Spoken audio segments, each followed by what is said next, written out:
गुरुजी प्रणाम। हाँ जी, नमस्कार। आज के सत्र की शुरुआत करें। हाँ, करिए। जी। बहुत आज का जो पहला प्रश्न आया है गुरुजी, हाँ जी। वो आया है विनोद कुमार जी की तरफ से। अच्छा अच्छा। ये कह रहे हैं कि जैसे हमारे यहाँ पर ज्ञान मार्ग, भक्ति मार्ग, प्रेम मार्ग, ऐसे कई सारे मार्ग हैं ईश्वर की प्राप्ति के। और कई बार जो ये सारे मार्ग हैं एक दूसरे के विरोधाभासी से भी दिखते हैं। तो हम कैसे तय करें कि हम कौन से मार्ग से चलकर ईश्वर को प्राप्त करें? बात यह है कि सारे आदमी जो हैं उनकी वृत्तियाँ, उनका एप्टीट्यूड, उनका टैलेंट, उनके इंटरेस्ट एक से नहीं होते दुनिया में। सारी दुनिया के साइकोलॉजिस्ट इस बात को मानते हैं हमने कि आदमी अपने अपने एप्टीट्यूड और टैलेंट के अंदर डिफ़र करते हैं।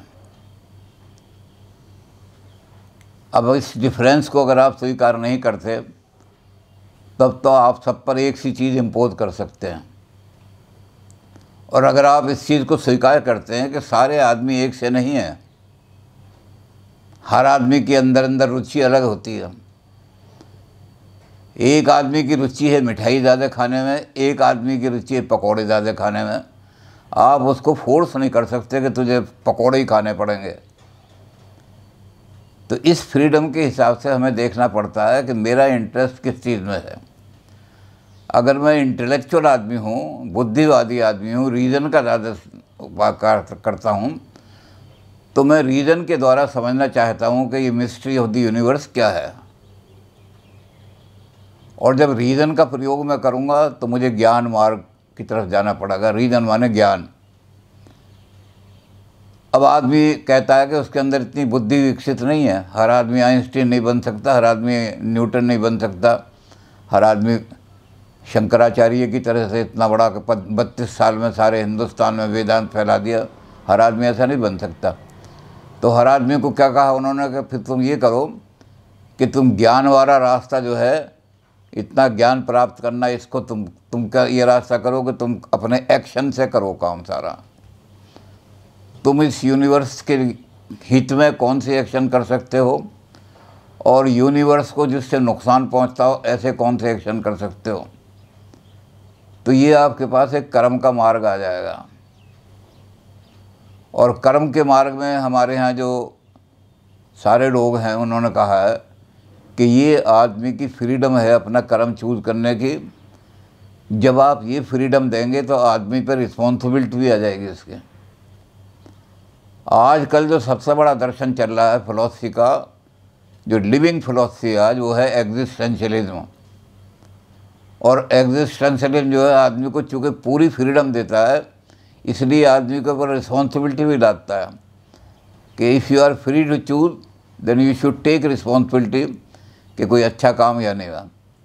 तो जिस तरह जर्मनी ने हमला किया फ्रांस के ऊपर, तो फ्रांस की जनता का बड़ा फेथ था कि हमारा जो सबसे बड़ा जनरल है मिलिट्री का, मैग्नॉट, उसको मैग्नेट कह देते हैं, वो मैग्नेट ये नहीं है, उसका नाम था मैग्नॉट, MAGNOT।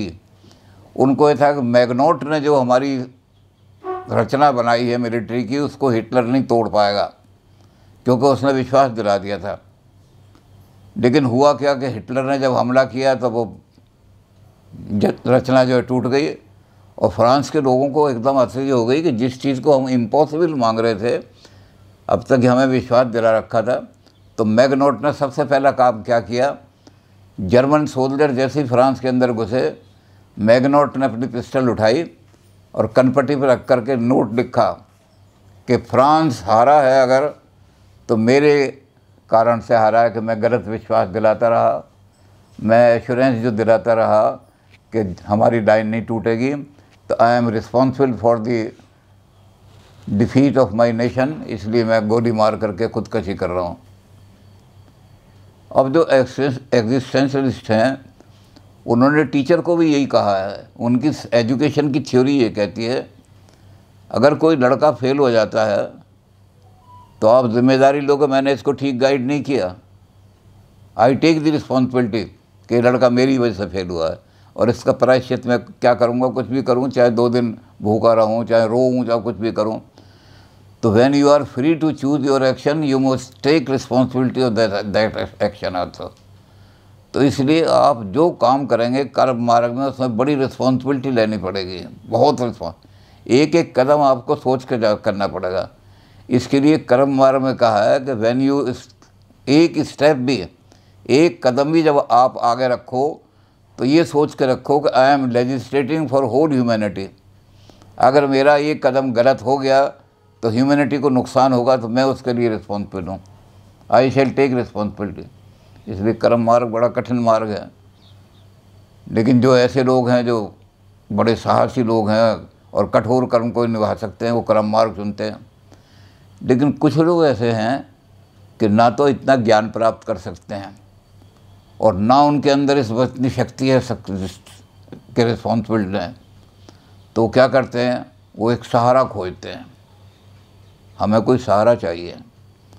दुनिया के सारे सहारे जो हैं फाइनाइट, कभी भी छोड़ सकते हैं आपको, किसी पर आप विश्वास नहीं कर सकते। लेकिन एक सहारा ऐसा है जिसको कांट ने भी कहा कि मॉरलिटी का सोर्स है, वो सोर्स ऑफ स्ट्रेंथ। आप जब मॉरल काम करेंगे और आपके पैर कांपने लगे कि भाई ये लोग जो हैं सारे मेरे खिलाफ हो जाएंगे, मैंने मॉरल काम किया तो आपको अल्टीमेट सोर्स क्या मिलेगा, अल्टीमेट स्ट्रेंथ कहाँ से मिलेगी? तो वो स्ट्रेंथ से मिलेगी कि आपको एक सोर्स मानना पड़ेगा कि वो सोर्स जो है वो हमेशा मेरी सहायता करता है। तो आप भक्ति बस आप ये कहिए। और भक्ति मार्ग पर इतनी किताबें हैं, भक्ति मार्ग के लिए बहुत कुछ लिखा है। इसमें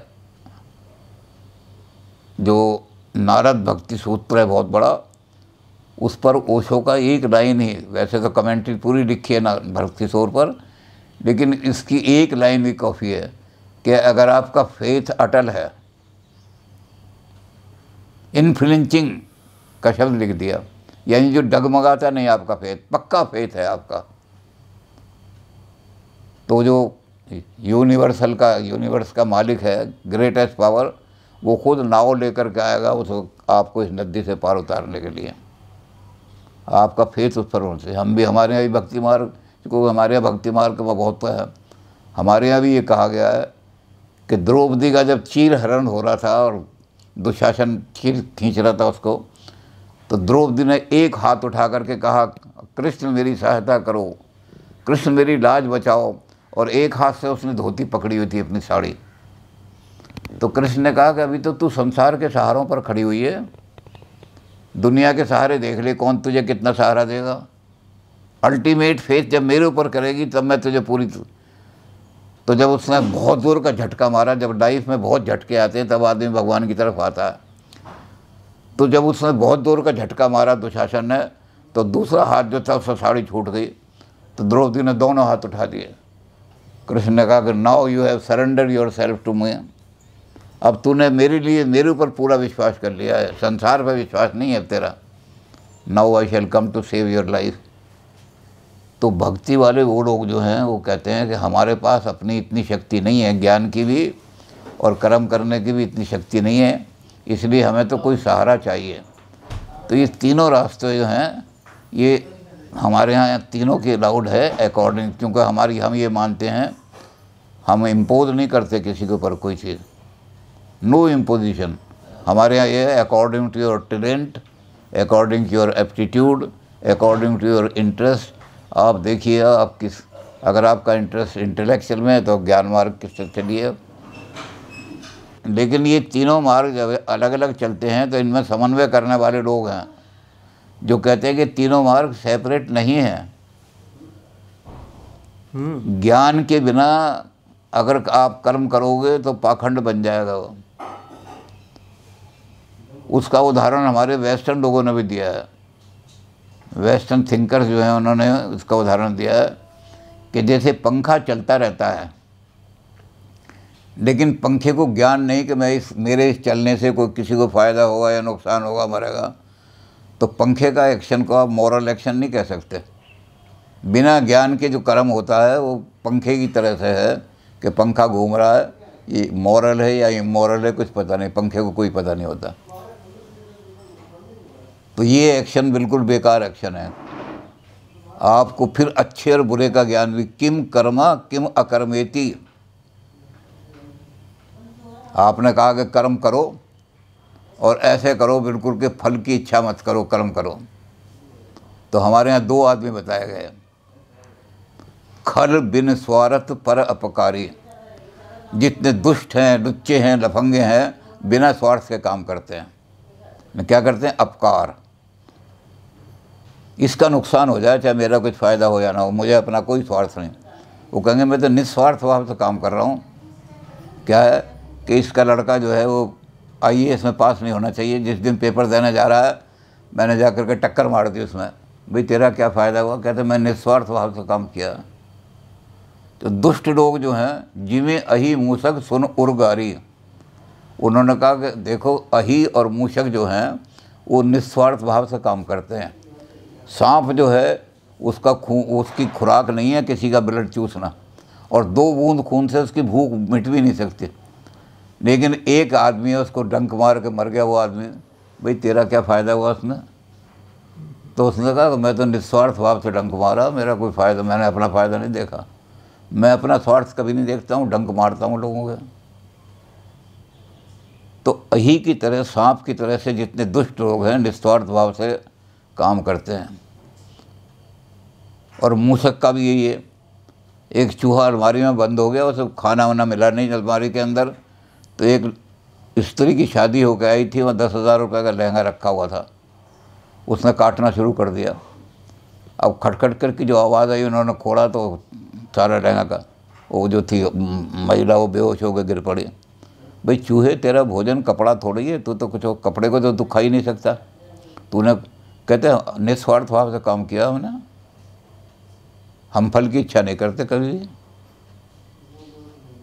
तो ये कहना कि ये भी तो मैंने कहा कि DC साहब को मैंने इसीलिए झाड़ा कि आपने ठीक, आपको व्याख्या ही करनी नहीं आती इसकी। आप ये करो, पहले ये तय करो कि कर्म क्या है, अकर्म क्या है और विकर्म क्या है, उसके बाद कर्म चूज करो। तो कर्म को किम अकर्मा किम कर्मा किम अकर्मा, अर्जुन पूछ रहा है कर्म है क्या? और अगर मैं कर्म को नहीं जानता तो मैं ऐसे ही काम करूंगा, किसी के भी डंक मार दिया मैंने निस्वार्थ भाव से। तो ज्ञान और कर्म को अलग नहीं कर सकते आप।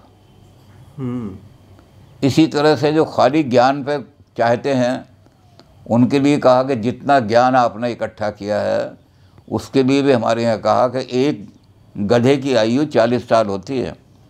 एक आदमी गधे पर लाद करके वेद बेचा करता था। 40 साल तक गधे पर वो वेद बेचता रहा। 40 साल गधा वेद का बोझ उठाता रहा। जब 40 साल के बाद मरा तो लोगों ने कहा कि ये तो बड़े भारी पंडित हैं, वेद के ज्ञानी है, तो ब्रह्म ज्ञानी इस गधे को। तो उन्होंने कहा कि चाहे वो 40 साल बोझ उठा ले वेद का, लेकिन वो गधा ही रहेगा, क्योंकि उसके आचरण में कुछ नहीं आया। तो उन्होंने कहा चरित्रहीनम जो है आदमी, आचारहीनम न पुनंति वेदा। अगर वो ज्ञान आचार में नहीं आया आपके तो आप गधे के गधे ही हो सारे। तो ज्ञान बिना कर्म के नहीं आ सकता, तो बेकार है वो ज्ञान। ऐसा ज्ञान बिल्कुल गधे ही रहेंगे। आपने बोझ उठा लिया वेद का, लेकिन आपने वेद के अनुसार काम नहीं किया। तुलसीदास जी ने बड़ी कंडेमेशन की है, ब्रह्म ज्ञान बिन नारी नर कहे न दूसर बात।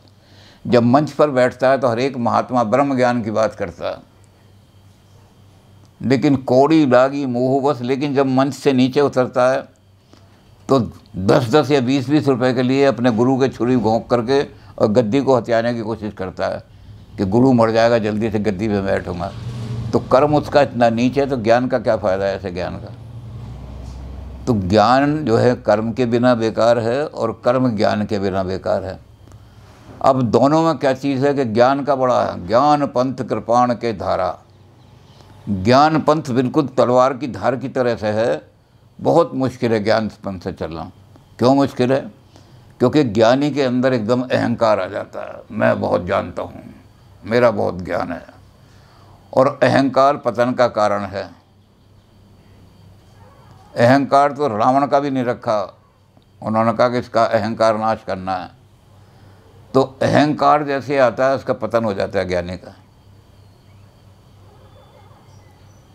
शूर्पणखा अपने भाई को कह रही है, रावण को, भाई 4 चीज़ें नष्ट हो जाती हैं, इनको संभाल के रखना, और तू 4 चीज़ों का नाश कर रहा है।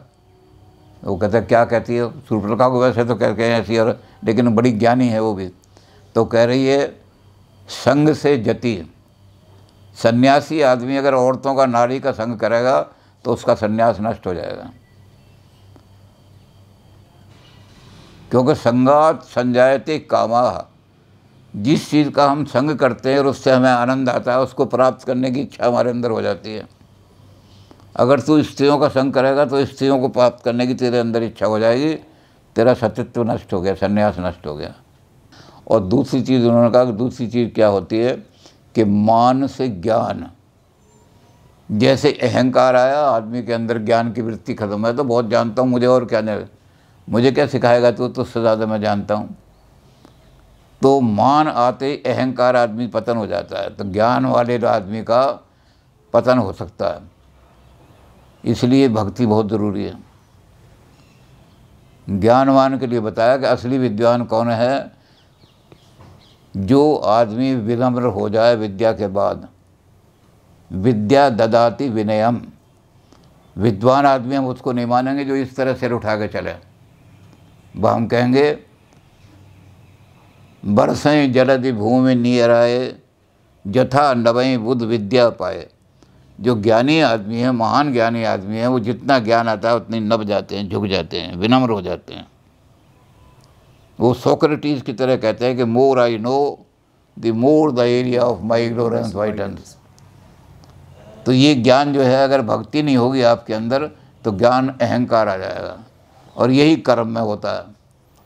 आदमी ने 10 पंखे लगवाए एक विद्यालय के अंदर, तो क्या हो गया कि भक्ति तो है नहीं, सिर्फ अपने अहंकार की संतुष्टि के लिए काम कर रहा है।